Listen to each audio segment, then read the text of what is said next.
Hello there, beautiful people. I'm Tracy Rigdon, and this is the Contrast Project Lounge podcast. In this episode, I sat down and had a nice long chat with local author, writer, entrepreneur, consultant, Mr. Stephen Dare. We talked about the political climate in the Northeast Florida area in particular, and the current election cycle that Jacksonville is going through, to include the mayoral race, including Daniel Davis and Donna Deegan. Are you guys ready for this? Well, let's do it.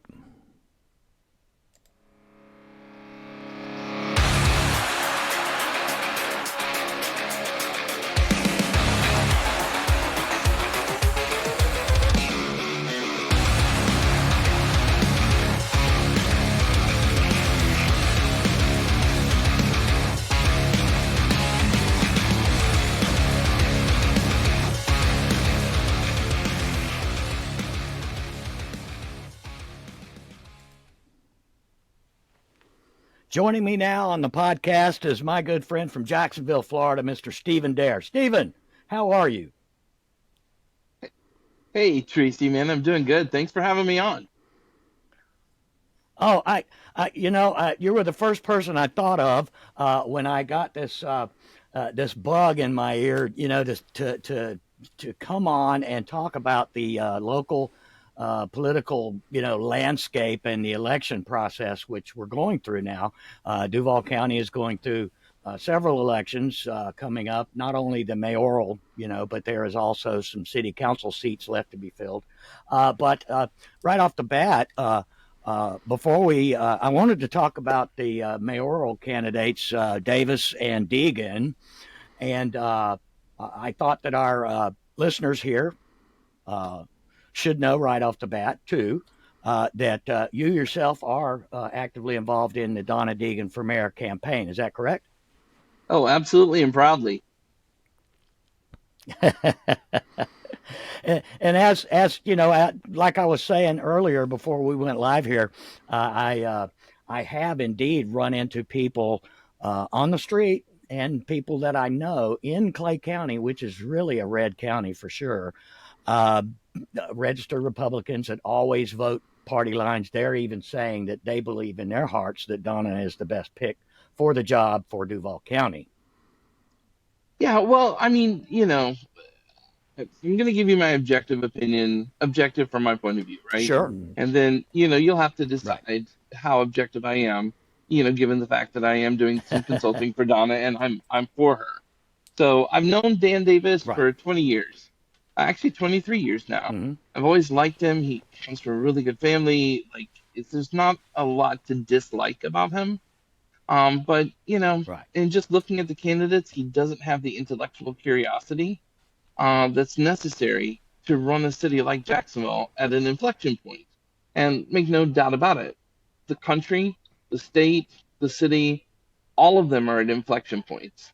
And for me, I originally backed Matt Carlucci, who is also a very old friend and someone I love and admire and respect. But when I Mm-hmm. sat down and talked with Donna and kind of got where she's coming from and what she wants to do, I've been with Donna Deegan ever since. Yeah. When you take into account not only the way she handles herself, and I was actually talking with someone today about the fact that she is able to handle herself in public speaking very well, which is part of the job, being able to connect with your constituents. She's really good on camera, and she's got years of experience doing so. So that would be a Well, benefit yeah, to she was her a to be a television news representative of anchor the for city. 25 years. E- exactly, Yes. And, exactly. man, But like but she's very she, personable. Hmm. Yeah. well, and like, if you know much about her story, like her personal Hmm. life kind of overlapped with that, broadcast. Yes. Um, she got breast cancer 3 times, as most people know. And the third Right. time, I don't think that she felt like she was going to survive it. Like she slept with death every night, and death was her Right. expectation. And for whatever reason, and be it a miracle of, you know, medicine and like being healthy underneath, she survived that. And it was a crucible for her. Like it kind of changed what Mm-hmm. she was willing to put up with, things that she was not willing to waste her time on anymore. And, you know, the negativity, if you know any cancer survivors, the negativity is it's bad juju for, you know, a person that has had cancer. You know, the cortisol, the Right. Right. stress, the all comes with that. It's bad medicine. And you know, she's taken that with her on a political journey. And like it's brought her to kind of a place. You know, a lot of people don't know that her maiden name was Hazuri, and that she's a member of the Hazuri Mm-hmm. family, and that Tommy was her cousin. Right. But they've been in public service Right. for a while. They've been here for 5 generations. She went to Bishop Kinney. She's a typical, like, smart Catholic schoolgirl. And that experience was then informed by being, you know, an anchor, and then by surviving the cancer. Mm-hmm. And then the work with the foundation has taken her into the lives of, you know, because cancer doesn't care what color you are and it doesn't care how much money you have, You're right. and it's taken her Right. Right. close and personal to people. The mm-hmm. Yeah, the Donna Foundation you're speaking of. Oh yeah, 19,000 women have been Yeah. able to get through their bills and through cancer, because you know she does these Mm-hmm. races, and she wasn't content with simply Right. surviving cancer. She wanted other people to survive it. Right. Yeah, I know she started when the Donna Foundation came to being. She was right out there in the forefront. I remember years and years ago, she had started those runs, and I remember actually going on one of those runs. Although I didn't run much of it, I walked most of it. uh, across the bridges downtown, and I know it's really expanded quite a bit since then. And you're right. She has been able to raise. They have been able to raise thousands of dollars for people in need that are going through cancer treatment and support Millions services. and millions. So like you know, it's Mm-hmm, mm-hmm, 19,000 yeah, women with yeah. direct support. So that's a lot of money over the past 20 Mm-hmm, years. And you know, like, but yeah. the thing that I found out about her, you know, is that she is this intensely curious person. Like she doesn't want to know Mm-hmm, that things work or that they don't work. She wants to know why. And she wants to know how do you mm-hmm, make things mm-hmm. better. And every conversation I've had with her, and you know, we've had hundreds over the past year, like I'm always amazed by the depth of her curiosity. So, and it's what we need right now. Right. We're, you know, Tracy, as you know, last time we sat and talked, we just talked about technological changes that are happening in society. And now, you know, this is a time where we really have to kind of worry about who we are as a country. Um, do we respect women? Do we want to move forward? Are we making the right decisions for a technological economy of Mm-hmm. the future? Are we making the right ethical decisions? Right. And, you know, who do you know in this area that is even thinking about that in politics? Right. Right.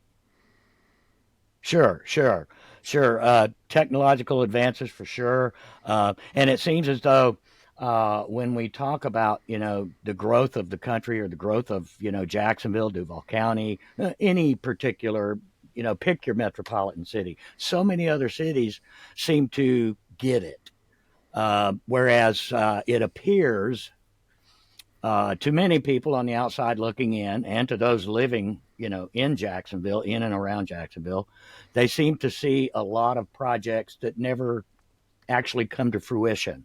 Uh, the infrastructure is one thing that seems to always be, on the top of the list, and I know for a fact that it's on one of the top of the lists on Donna's campaign website is infrastructure. What would you say about that as far as Duval County goes, Jacksonville, other big cities, how they compare with their infrastructure and how they approach it? Well, you know, so as you know, I've been closely involved with those conversations over the past 25 years, and I first started getting involved Mm-hmm. in like city projects back in 1988, I think was So it's been 40 Mm-hmm. years of watching this process. And Tracy, I'm going to tell you, like, most of those things that you hear about never intended to complete. They were just ways of like Yeah. raising money. And I'm serious. They were just ways of raising money that would disappear later. And, you know, we've had 40 years of Republican rule, and the past 20 years of it Mm-hmm. have been corrupt as shit. Like there's Yes. no intention except to get power and to make money off of it. And you can tell, and not since the Delaney administration has there been a lick of integrity in the system. And you've seen nothing happen as a result of it. Just simple things Right. like downtowns that other cities are able to do. Charlotte surpassed us on their downtown. Right. Greenville, North Carolina surpassed us in their downtown. Like, Mm-hmm. Mm-hmm. sorry, what does it take when, we're the 13th largest city in the country, and it's not just our peer cities that surpass us, but it's all of the cities that were underneath us once upon a time. And the Right. the Right. the the reality is it was all a corrupt boondoggle.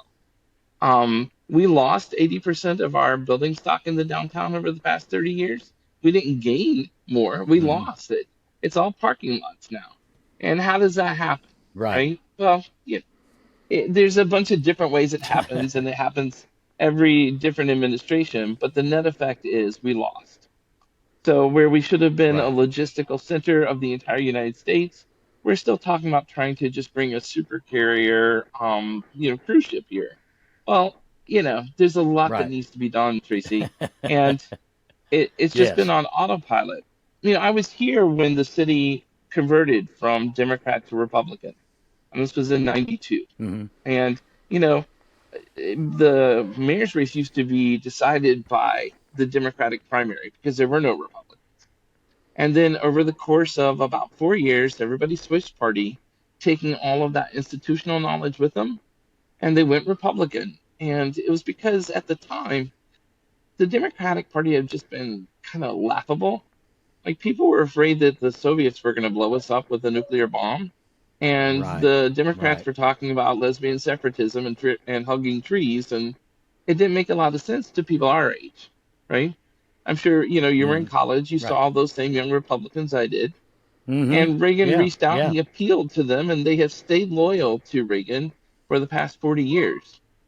But what I feel now and what I'm seeing is the same thing in reverse, where people like Matt Carlucci and red staters out in Clay County are like, maybe I'll vote for the Yeah. Democrat because the Democrat is the smarter person. You know, Right. Right. But and it's that brings to mind you talking about that big shift in political party loyalty. I was talking with someone who has a great deal of knowledge about the political system and works within the system, Jesse Caudill, who now lives in Savannah and is going to work with the government again. And we talked about some things, and one of the things she brought up was the pendulum effect, right? where you'll have vast amounts of people go far right and they'll go way right. And because of the pendulum effect, it's eventually going to swing right back. Unfortunately, many times it swings all the way to the other end. It'll go from all the way right to all the way left, and then all the way right again sometimes. And then sometimes it kind of, balances itself out. Well, we had a lot of talk about this, like a year, 2 years ago during the pandemic. And one of the things that I think people are slowly waking up to is that all of those issues that defined what was conservative and what was liberal in the 20th century, they're all completed. Like the Soviet Mm-hmm. Union fell apart. We deregulated the markets. Right. You know, we figured Right. out ways to get beyond petroleum. Like the things as a society, we decided that gay people had a right to be here and that, black people would make Right. perfectly wonderful CEOs. And like the 20th century has been completed. We're done with it. And the parties have had a really hard time adjusting to the 21st century. And the 21st century is Mm-hmm. that, we'll have Google is already doing automatic translation in between countries. on a one-to-one basis, and you can go onto your social media account and you can speak to someone in another country real time in their language, right? That's the type of Right. business that was literally dreamlike in 1990, Mm-hmm. right? You know, Mm-hmm. the things that we can do now look like freaking Star Wars from, the point of view of Right. someone from 1995. And we're burning the planet alive, and it's destructive and it costs a lot of money, which used to be something that conservatives paid attention to. And we're having to pay for Mm-hmm. those Yeah. things and those money. And we're on the precipice of leaving the planet for our industry. And, you know, Tracy, which party is dealing with any of that? The Democrats Right. partially on the Right. social part of it. The Partially. Republican, Partially. yeah, the Republicans are still fighting the fucking Civil War. Like, are you kidding me that Yeah. like your Yeah. issue is a statue to someone that you don't know for a war that you didn't fight? You know? Come on, man. Right. Right. Like they want to refight 1952 instead of 2023. And maybe it's Mm-hmm. because, the world has crept up on them and they no longer see what it is. Right, right. Yeah, the like you saying, still wanting to fight the Civil War, and we're definitely in the middle of, have been in Northeast Florida with the removal of the Confederate statues and monuments and that kind of thing, and the fight they keep having with the city council on that, and city council dragging their feet and not making a decision one way or another, saying one thing and doing another, or not doing another, as it were. But on a larger scale, the state of Florida also taking us back decades with some of the new bills and laws that Governor DeSantis is, signing into law. And by the way, Governor DeSantis is one of Mr. Davis's endorsers. So yeah, Oh yeah. I don't know. Well, I mean, they're all part of a faction, aren't they? And the faction Yeah, in yeah, within the Republican Party, even locally, that's kind of tearing the Republicans apart. The Republicans are just in fight mm, mode. They don't know how to think their way through anything anymore. All they really have is this right, game of retaliation and power. And, eventually right. that turns in on itself. What you're Yeah, yeah. watching between DeSantis and Trump and Oh yeah, oh yeah. Their whole their pronouns are like us and them.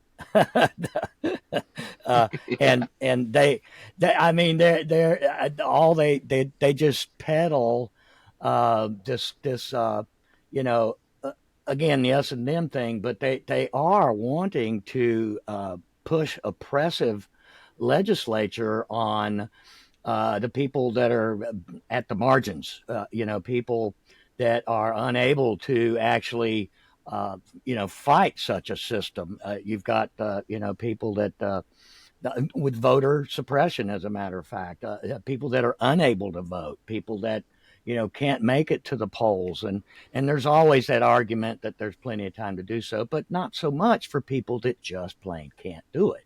yeah. If So, if that was true, you know, marketing wouldn't work, right? exactly, Like exactly. we know how to control people's behavior through very specific small things. Hmm. Like, don't Right, piss on my leg and tell me it's raining, right? You know what you're doing right, when you do the right. voter suppressive measures. You know why you're doing it. And, more and more they're getting caught saying these things on tape and on people's iPhones. So, it's like, Oh, sure. yeah, and the thing you know, I was raised Baptist, so I'm always up for a bunch of gossip and infighting. Like that's called Sunday school where I'm from. I'm down for it. Just supply the fried chicken and the Right? potato salad, and I'm good to go. Right? It's always entertaining. Um, Yeah, but it becomes this replacement thing, where instead of doing things like building the highway or making sure that the city drains properly, or just simply yeah, making sure that people aren't getting shot to death when they go home, that becomes replaced by, absolutely. well, you're a liberal. Oh yeah, well you're a right wing Nazi. Well, interesting. Who's building the fucking road? And the Right, answer to that is exactly. nobody. So it's time for a Nobody. change. That's right. It's time for a change across the board. I never felt like I'd feel this way, but if you've been involved in the past 20 years, it's time for you to get on your ass and ride out of Jerusalem, you know? And I Yeah, mean yeah. ass like a Um, donkey. right. Yeah, quick, fast, and in a hurry. There are a lot of people, not only figuratively, but literally, there are people leaving the state because of the way it's being run and some of the things that are happening here. Well, come on, dude. Is that surprising? People aren't stupid. Like, No, we started with locking up no. immigrant children in cages. We allowed Hmm. for the type of rhetoric that leads to synagogue shootings. You have a governor actively threatening to prosecute people who even recognize the physical, like, reality of trans kids. And you think people don't Yes, understand where that ends? It ends someplace. It ends in either being swept from right, power or it ends in people being murdered by the state. So yeah, right. they're right to leave. Absolutely. If you Yeah, don't have the means yeah. to And fight, and mhm, yeah, cut your losses God, I and sound like go. a radical tonight. Many Yeah, but it's true. It's true. So many people are, and not only, but the ones that have the means to do so. Some people are opting to move to another country, uh, and that's their choice, obviously. But that doesn't make them a traitor, which some of the people on the right are calling them. They're like, well, just if you don't like it, leave. Right. Well, and of course, when that's on the other foot, nobody likes it. Like, the biggest snowflakes I've ever met are the people who call other people snowflakes. Fuck your feelings, snowflake. What do you mean you said that Yeah, out loud? Okay. Thanks, dude. Nothing has changed since third absolutely. grade. Yeah, So, no shit, no shit. The tantrums being thrown, and well, I'll take this back to DeSantis, and then we'll touch on some points of the local election between some of the stuff, and I want to highlight some of the things that Donna Deegan is in support of. Some of the things that she has on her website talks about the affordable housing crisis, the infrastructure, again addressing having a vibrant downtown area, but right off the bat those are the top three on her list of things. And now going back to this the Republicans, like you say, the ones that shout the loudest basically, and DeSantis, case in point, his little feud with Disney because they disagreed with him. oh, and you saw, like, okay, I always called him Governor Voldemort. Um, and then, I think I, I called the present one Governor Kinky Boots. Um, but even Voldemort was on TV saying that it was a bad idea to get into a fight with Disney today, as was Rubio. And dude, when you've lost Rubio, Voldemort, and Kevin McCarthy, you are by definition the worst Republican radical ever. Like, those people are still behind Marjorie Taylor Greene, and they've dropped I Governor know. DeSantis. So, Wow. lots of reasons for Kinky Boots to be proud. Wow. That's a whole nother you could devote hours to Marjorie Taylor Greene. I mean, I'd please. like to vote of 30 seconds and be done with it. And you're fired. Yeah, but she doesn't go and she just ain't going nowhere. All right, let's talk about some of Donna's positive talking points. The Yeah, infrastructure, about some of the things that she's proposing, which has been talked about before, but I haven't seen any movement on it. Just like you say, things that never got done. The older neighborhoods that still have septic tank problems that are to be addressed, replacing septic tanks in their drainage. I myself am on a tank. I'm out in the woods, and we're different, but there's old neighborhoods in town that still have old, dilapidated, crumbling septic tanks that need to be taken care of, and they still haven't been. hmm. Well, the problem is the city ran into two different forms of a money crunch, right? So, Hmm. traditionally, how the city paid for maintenance and infrastructure was you had this really big bustling downtown. and nobody lived there. Mm-hmm. So there was no school to pay for. There wasn't the regular stuff that you have to pay for neighborhoods. So you're able to take the taxes from the richest part of town and you're able to spend those on things like infrastructure. Well, when the Right. downtown crumbled in the 1980s, we lost that funding, right? And this is a problem that was Right. all over the United States. As the urban centers Mm-hmm. crumbled, a major funding source was lost to the cities. But then at the same Right. time, like starting in about 2000, we had this weird Republican agenda come on where they felt like it was immoral to take money from the federal government. And so they literally stopped taking the grants and federal money, right? So every Mm-hmm. year we leave on the table hundreds of, and I'm not joking about this, Tracy, it's hundreds of millions of dollars that we could have spent on infrastructure and replacement and building things out.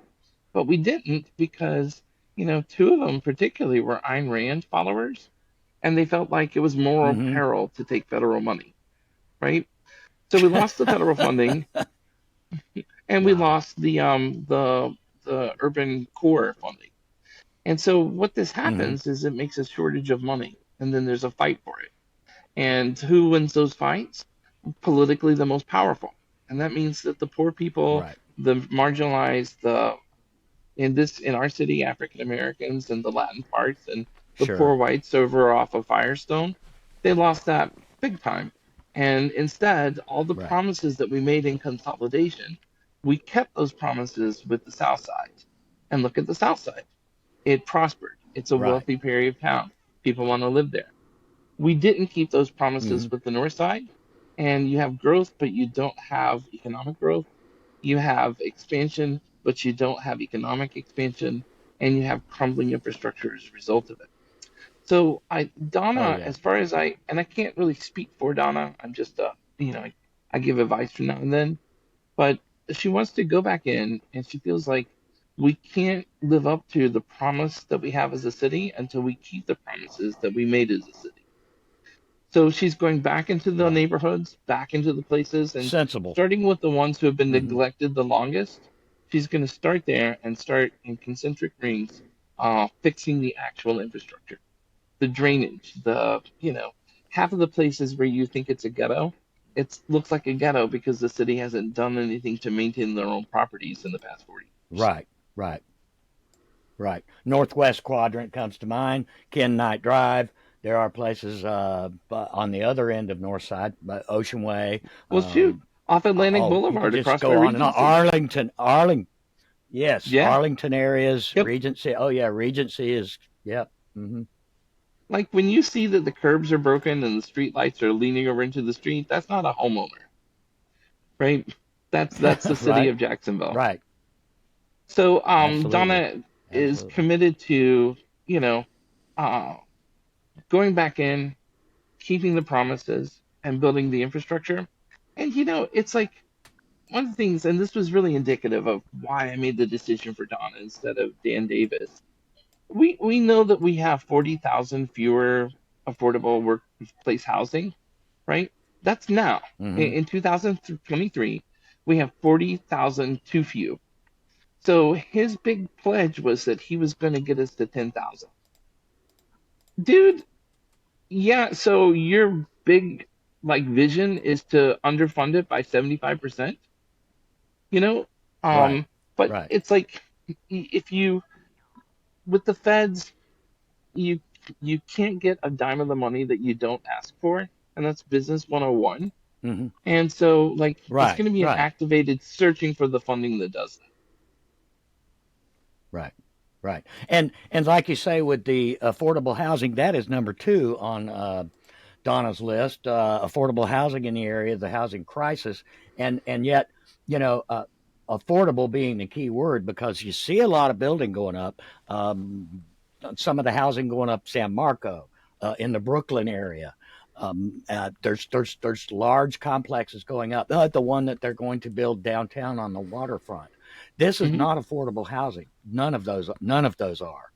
No, There's a lot of houses. There's a lot of houses going up, but the price tag is way beyond the average working Jackson.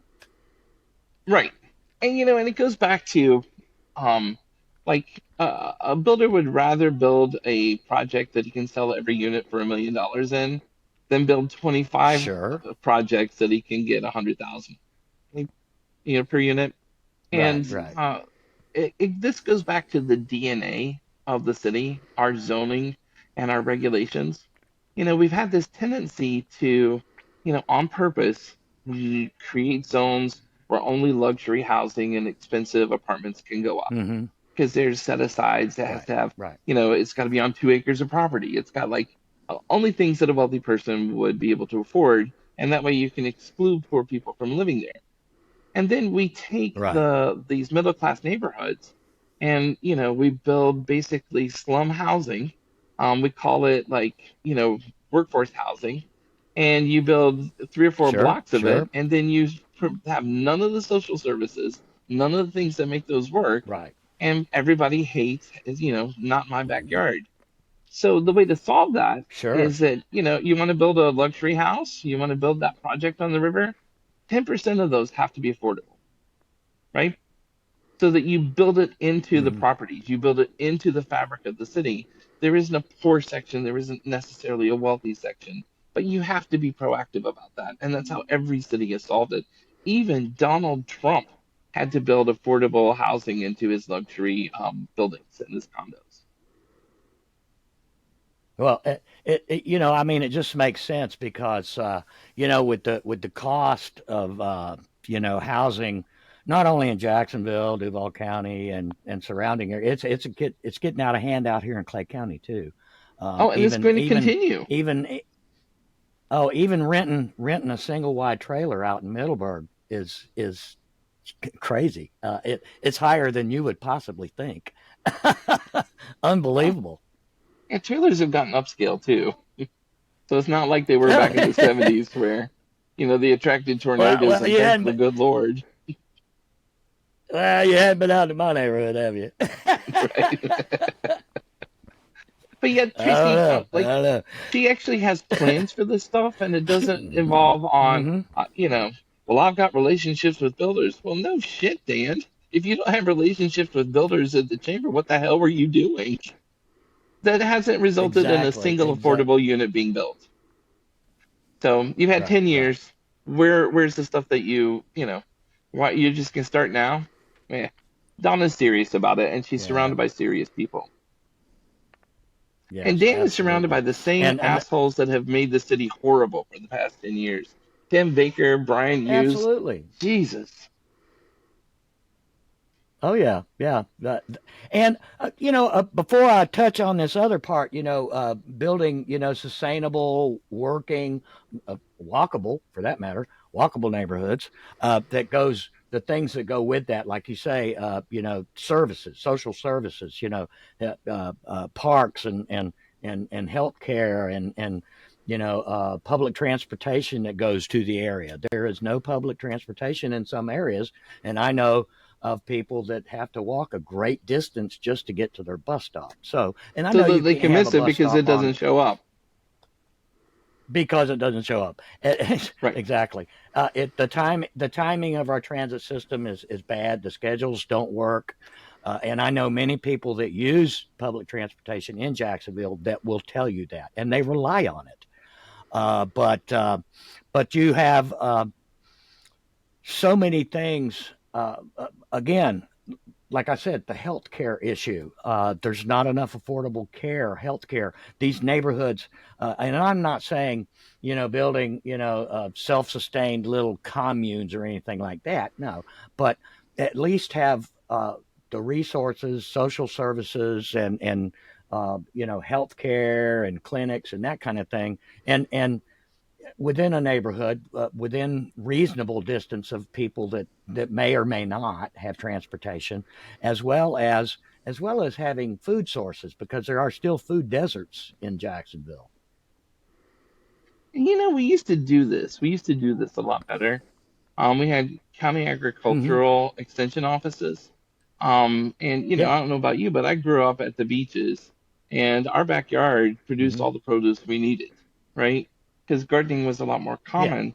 And, over the years, we've defunded the agricultural extension offices, and we've made urban agriculture illegal. You know, can't keep chickens to Yeah, get the yeah. fresh eggs. You can't plant Right. vegetation in your front yard. It can only be in your backyard. And, you know, uh, we used to do we used to do this, and it's time for us to get back to it. Even things like, Mm-hmm. if you build a neighborhood, like, my brother has, teen kids, and he was out in St. John's. And in Mm-hmm. order for them to get to the nearest recreation or even store, it was 6 miles, right? So they Yeah. had to drive. They had to drive everywhere. Mm-hmm. Walkable Mm-hmm. promotes good health because you can actually walk to the store. You Sure. can walk to the dance hall, or Right. you can walk Right. to the laundromat. And, Right. again, this goes back to the DNA, the planning, the zoning. All of that Right. needs to be Right. revisited. Yeah, and Right. a Right. health And officer. oh yes, yes. She's mentioned that to have a health officer on staff. Well, and there's a really sound reason for that. Like, there are so many Mm-hmm. unbelievably good not-for-profits in the city, and they duplicate services, Sure. and they don't necessarily know what each other are doing. And the people in the community don't know that the resources there, because a lot of them, if you don't know, you don't know. So having a chief Right. health officer that can coordinate everybody, and all of the information's in one place, and if what you need is a little bit of help, or if you need some dental work, you don't have to go to three different places to be told that they're not the ones that do that, right? So Yeah. having Right. and funding a county health office the way that we used to have, remember when Mm-hmm. the county handled all of the STD checking? Like, Sure. if you Sure. had, Yeah. yeah, clearly in the public health interest, right? Oh Um, yeah. you know, Yeah. so uh, a health officer that modernizes and brings those services back in a city that is mindful of the health of people, is kind of what's in order. Right. Right. Um, the like you were saying with the the STD clinics and so forth like that. That definitely should be made available to more people, more easily accessible. I know that, like you say, the county used to have that readily available. The health department downtown, and then there was a small clinic off of 8th Street. I know was there for Hmm. years and years and years. Don't know if it's still there, but probably not. But those things are necessary in any community really, not just when you think about, like you said, South Side is a prospering area of town. Well, the people that live in some of let's say for instance like Bartram in the Mandarin area, or go over a little bit to San Jose and everything. These are people with means, uh, for the most part. For the most Hmm. part, so, and they have reliable transportation for the most part. For the most part. So they are able, yeah. So most of them, the residents of areas like that, not just Southside, Mandarin, Bartram, that kind of thing, but neighborhoods that fit that category. They do have uh, ample access to all of these things, including food, and sometimes an overabundance of food. If Hmm. more than one grocery store in one neighborhood, Or even several on the same side of restaurants, the that kind street. of thing. Same side of the street, Yeah. exactly, exactly.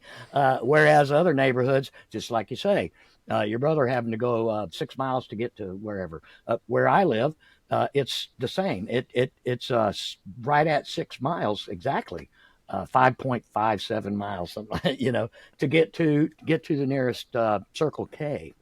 Right. And for a lot of people in that area, they rely on those two. There's a BP and a Circle K on the corners there, and then a dollar store. And a lot of the people in that little zone around that area, they rely on those places for a. I'm not going to say their primary source of meals, but they do buy a lot of groceries at these places, and it's an enormous waste of money because everything is marked up. Yeah, because So they you know have that people it's a going in. necessity. It's it's a necessity. Well, these stores actually target people like that. So if you go into one of these rural Circle K's, which is a large store, it's not a little gas station; it's a big store. It carries, some food items, some fresh fruit items, and that kind of thing. And they do take EBT, and it's unfortunate when you see people come in there with their EBT card and spend a small fortune on one little bag of munchies and two or three bananas. And I got to tell you, bananas at that store are like $1.75 a piece.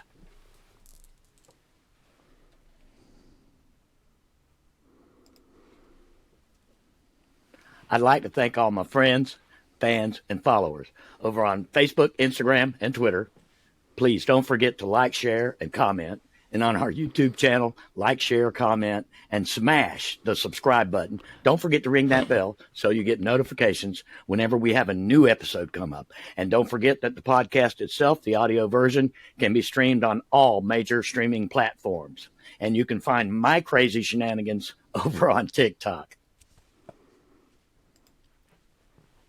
In my closing thoughts, I wanted to just go back and touch on some of the things that we discussed about the overall politics in the area, and also that this is part one of a multi-part series. We will be returning in the next episode, so stick with us. In the meantime, take care of yourselves and each other. Peace.